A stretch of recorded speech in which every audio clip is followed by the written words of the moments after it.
সম্প্রতি আমি নতুন বাসায় শিফট হয়েছি। কিন্তু নতুন বাসায় শিফট হওয়ার পরে এখানে আসলেই কোনো ওয়াইফাই ছিল না। আর এখানে সিমের নেটওয়ার্কটা খুবই খারাপ ছিল। ঘরের মধ্যে নেটই পাচ্ছিল না। আমার ঘর থেকে জানালা দিয়ে হাতটা বাইরে বের করে রেখে তারপর কাজ করতে হতো। তাই আমি কাজ করতেই পারছিলাম না। কম্পিউটারে খুবই প্রবলেম হচ্ছিল।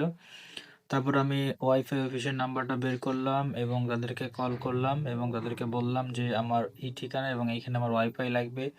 তো তারা নির্দিষ্ট সময়ের মধ্যে পৌঁছে গেল এবং সংযোগ দিতে শুরু করলো। আমি যে ওয়াইফাই সংযোগটা নিয়েছিলাম সেটা ছিল হ্যাশট্যাগ, এটার একটা নাম হচ্ছে কেএস।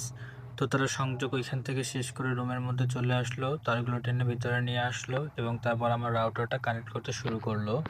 তারা খুব দ্রুত অল্প সময়ের মধ্যে খুব সুন্দরভাবে তাদের কাজটা সমাধান করলো এবং আমাকে সবকিছু বুঝিয়ে দিল যে কিভাবে পেমেন্ট করতে হবে, কখন পেমেন্ট করতে হবে। তারা খুবই আন্তরিক ছিল এবং ভালো ব্যবহার ছিল। ফাইনালি ইন্টারনেট চলে আসলো এবং আমার কম্পিউটারে ইন্টারনেট সংযোগ দেখে আমার মনটা আনন্দে ভরে গেল। আমি এবার পুনরায় নতুন করে কাজ করতে শুরু করলাম।